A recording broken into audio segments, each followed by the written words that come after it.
What's up guys, welcome to a brand new episode of Smile with Prachi. This is Prachi. Now before starting with today's video, if you might recall, in the last video we had discussed starting a new series on this channel. So I've decided to do this video every Wednesday. A lot of you voted for Tuesday and Wednesday, so I've picked up Wednesday because it's just easier for me. And for the topic of our first video, please share your confessions, your stories with me. You can message me on Instagram or on my email ID. I will put all the links in the description box below. And the topic for our first video is going to be parent-child relationship. So something along those lines, if you have a story, a confession to share, please share them. I'm ideally looking for something which is very short, like not more than 3 or 4 sentences at the most. 1 or 2 sentences is preferable. Just, to kind of get started. I'm still thinking of how I want to go about with this series. So I'll probably start in another 1 or 2 weeks once I have a better idea of how I want to go ahead with things. And if you have any ideas, please share them with me in the comment section below. So starting with the first writer of the day, who we are going to call Thanksgiving. Okay, we have Thanksgiving and Christmas coming up. So the first writer is Thanksgiving. Thanksgiving says, hi. Sometime back I broke up with my boyfriend. We had been dating for 4 years. We patched up after 2 weeks of breakup and things have been going well ever since. So the other day I was on his phone and a message popped up on his Instagram. This message was from my best friend, who had always been like a sister to him, so I opened it. Trust me, I never see his messages. This was really more of a casual reflex action of sorts. Anyways, what I realized from the text and then going deeper into their chat, turns out they had a fling when we were broken up. They met up a few times at hotels and well, you can imagine the rest. I have been in a state of shock ever since. My best friend always told me that he's like a brother to her. She would even tie him Rakhis every year. When we were broken up, those 2 weeks I was depressed and suicidal. I spoke to my best friend every day. In fact, she even stayed at my place for 2 days. From the chat and the timelines. Looks like she was sex chatting with my boyfriend on one of these days, like right under my nose. At least my boyfriend has already told me that when we were broken up, he had a casual fling trying to get over me. But my best friend, she still talks about him like they are brother and sister. I'm so angry and shattered. I don't know how to deal with this situation. I haven't talked to her about this yet. Because I'm not good at confrontation. I start crying and howling. Maybe you can tell me how to handle myself better? She's very smart and can win any argument. Or should I just block her from my life? This is such a messy situation, Prachi. What should I do? I'm 25, my boyfriend is 24 and my best friend is my age. Thanksgiving, you obviously have a lot of questions, but before I answer your questions, I have a question for you. Why do you seem to be more angry at your best friend than your boyfriend? See, a lot of times, the reason why I'm asking this question is a lot of times we allow ourselves to feel anger where it's more convenient, where it's more comfortable, where it's less painful. Of course, this is a very painful situation for you. But are you trying to protect your feelings on a temporary basis by being more angry at your best friend than your boyfriend? Because you obviously feel closer to your boyfriend because he's your romantic partner. Just think about this a little bit while I go ahead and give you my advice, okay? Now, the first thing you need to understand is that if she was tying him Rakhi, he gave his hand to tie that Rakhi. When she went to meet him at these hotels, he was waiting for her at that hotel. When she was sex chatting with him, right under your nose, he knew he was talking to your best friend, right? So, both of them have been an equal partner in this mess that they have created. It's not that one person has done better than the other. Is one person handling it differently, trying to seem more honest? Yes, your boyfriend is trying to seem more honest. But he has done something which is absolutely terrible. And I'll tell you why this is terrible. You guys have been dating for 4 years. Okay, that's obviously not a casual fling. You guys have been in a serious relationship for 4 years. When you break up, see, everybody handles breakups differently. Okay, we're not going to that discussion today, and everybody has their own way of handling their pain. The point is that 2 weeks is still a very, very short span of time, especially to be sleeping with your girlfriend's best friend. That is too close for comfort. My concern is it possible that they may have had feelings for each other before? I'm sorry, these questions might hurt you a little bit and make you have to think about things you're trying to avoid, but it's very important to face the facts here. My bigger concern is that what if tomorrow, see, in couples, when you're dating someone, you're going to have disagreements and fights and arguments. It can happen again. You can have a very ugly fight also in future. What if a fight happens and he goes running back to her again and she goes running back to him? It's not just a one time thing. These are two people who are in very close proximity to each other. So here's what you're going to do. Okay, the solution is very, very simple. Understand that you can't take a decision without knowing your answers, and you want some answers from both of them. Okay, so you're going to talk to each one of them, but you're going to talk to them separately. Don't call them together because then they can kind of gang up against you and it may hurt you more. Okay, so you're going to go talk to each one of them, and here's what you're going to do. Since you tend to start crying and get really overwhelmed during confrontations, prepare your mind a little bit in advance. Okay, so don't go with the thought that I'm going to shout at them, I'm going to scream at them, and don't think of it like that. Think of all the questions you want to ask them. You want to tell them a lot of things, but you also want to hear a lot of things. So you're going to start the conversation with questions. Who initiated this? Maybe if you have other questions in your mind, how long did it last, and things like, where do you see things going from now on? Okay, so your boyfriend, you can ask your boyfriend, do you think that the three of us can hang out as like we used to before? She's my best friend, you're my boyfriend, so can we all hang out together? Are you going to keep in touch? And how do they see the things unfolding? Okay, this is a very important question to ask, amongst others, if you have any other questions in your mind. And here's the thing, when you ask them questions, when they are the ones giving explanation, especially when they are the ones who have done something wrong, it immediately makes you feel more powerful and more in control of the situation. That should help you with the crying and losing control of yourself, losing grip of your emotions. Having said that, in the process of the conversation, because you'll obviously also want to eventually share how hurt you are, and you should. I mean, there is no reason why you should shy away from talking about this. If your boyfriend says, this is why I didn't want to talk to you about it, it just didn't mean anything. See, this is your best friend, it's not some random girl. So your feelings are valid. Understand that.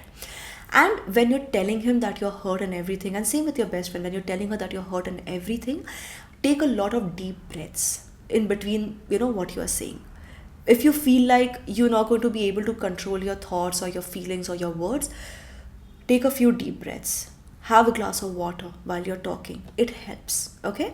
And in the end, remember, it's okay to cry. What you have been going through is obviously very, very painful. These emotions are very powerful. They can overwhelm you a little bit. Try your best, but it's okay if you start crying. Don't feel like I'm such a loser, I did such a bad thing by crying. It's okay to cry. Okay, and after these conversations happen, you have given them a chance to speak, you have heard their point of view, you have probably gotten some answers. Don't believe everything that they tell you, by the way. There could be some lies and everything. There's no way to assure it, but there's a possibility they may lie about things a little bit. Don't believe everything that they tell you.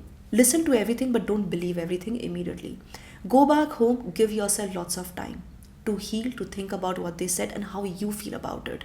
Like I told you in the beginning, a lot of times we try to avoid difficult emotions by pretending that they're not hurting us that much. Over here, you seem to be focusing a lot of your energy on your best friend. Of course, you should be angry with her, but you should also be angry with your boyfriend because he was an equal part in this mess that they have created. Okay, so you have to ask yourself how you really feel about it. Remember, do not try to deal with your temporary pain by masking it, okay, by hiding your emotions, by feeling that okay, it's fine. Face it, because if you don't do that, if you don't face your feelings right now, it's going to come up later eventually in ugly ways. It will harm you. Okay, so you need to face this no matter how painful it is. Take your time, give yourself lots of time, have the conversations that you need to have, and I believe you will be able to take a good decision and decide whether you want to forgive them, move on, or if it's something that you cannot move on from. Okay, moving to the next writer that we have, who we're gonna call Christmas. First writer Thanksgiving, second writer Christmas. Okay, Christmas says, hey Prachi, I'm a mother of a 19-year-old girl and I think she may be sexually active. She has a lot of friends, both boys and girls, but there's one particular boy that always seems to be trying too hard to impress me. My daughter keeps trying to push him to talk to me, spend time with me. I've often suspected if something is going on between them, and now I have reasons to believe that they're also physical. Obviously, as a mother, this thought makes me very uncomfortable, and did I mention I'm a single divorced mother? I live alone with my child and provide for her with a salary. Life has always been incredibly hard for me. Obviously, there's a lot of social pressure on us because half the family already thinks of me as a failure for my husband who left me for another woman. I don't want another gossip starting now. Besides, one of my uncles has offered to help me with her college fees and wedding jewelry when the time comes. He may actually cut ties with us completely if he gets to know that she's having boyfriends and having sex, getting pregnant, and whatnot. I just want her to focus on her future so she can have a decent life, marry a gentleman when it's the right age, and live happily. But she is too much in her zone to understand all this, to understand that we have to be very careful, especially given our situation. Please help. Christmas, can I just start by saying how incredible it is that you have picked yourself up and managed to live such a beautiful life, taking care of your child, taking up a job, and managing all of these relatives. Yes, the world can be a very, very cruel place, especially for a single divorced mom. It can be very, very hard. But you did right by your child, and for that, you deserve a pat on the back, Christmas. And this may be hard for you to accept or understand right now, but what I'm going to tell you is very, very important advice. There's a reason why I've picked up your letter amongst thousands of letters that I get every week, right? Please think about it. You do not need validation of these relatives because while you were getting up, going out, working hard for your child, for yourself, these relatives were chilling at home and making dirty jokes about your life. Who do you think has accomplished more, you or your relatives? You do not need their validation. You actually do not need them in your life, believe it or not. Because here's the reality of things. When your husband left you, did that stop your life? When these relatives gossiped about you in the past, did that stop your life? No, right? The only thing that has kept you going is your own determination, your own hard work, and that is all you need to sustain. Of course, we need friends, we need people around us, but it doesn't have to come at the cost of us sacrificing our own happiness or our child's happiness. Now, see, let's understand something, okay? Your daughter is 19 years old and times are changing, okay? Times are changing. Believe it or not, whether it's easy to accept or not, she will date. She will probably even have sex. It's not something that you can change. If you tell her anything about her, she'll just start hiding things from you. In fact, the fact that she wants this boy to get to know you better, she wants to, you to know this boy better, is a sweet thing. That's a healthy thing. It's a good thing. You should encourage that. In fact, call her for dinner sometime. Ask your daughter, just casually like a friend. Oh, so this boy, he's cute. Is something going on between the two of you? Just like as a friend, just casually ask her. Chances are she'll be like, no, mom, he's just my best friend. Or she'll make up a story around it. It's fine. It's fine.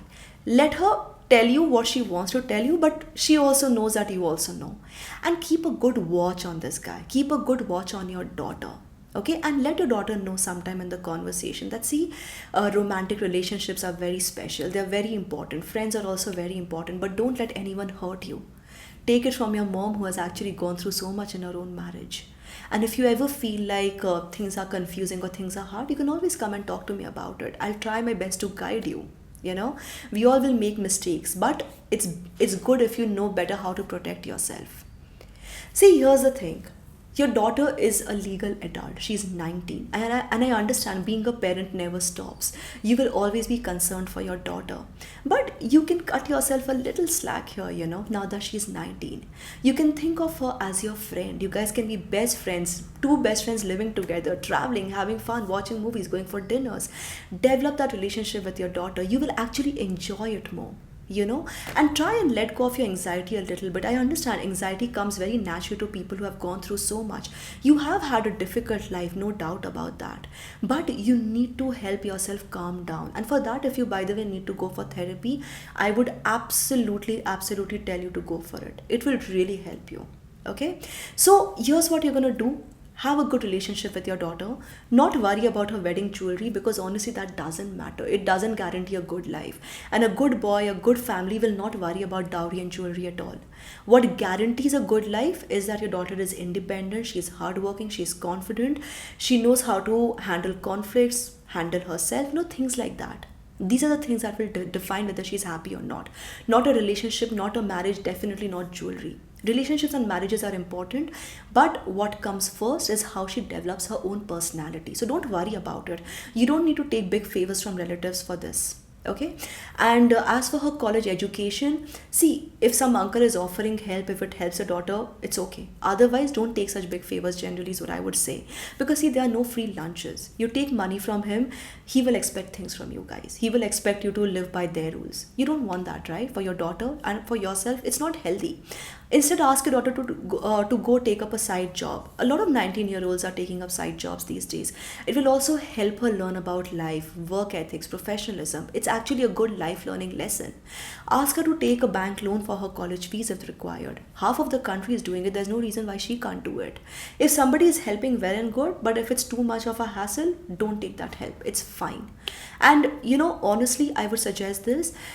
If there are relatives who are gossiping about you, if they are thinking of you as a failure, in spite of all that you have done, they think of you as a failure because your husband left you for another woman, you need to cut ties with these relatives because they are toxic. They will find ways to hurt your daughter also in future. You don't want that for your daughter, and you don't deserve that for yourself. In fact, if you want, you can just have a little conversation with your daughter sometime.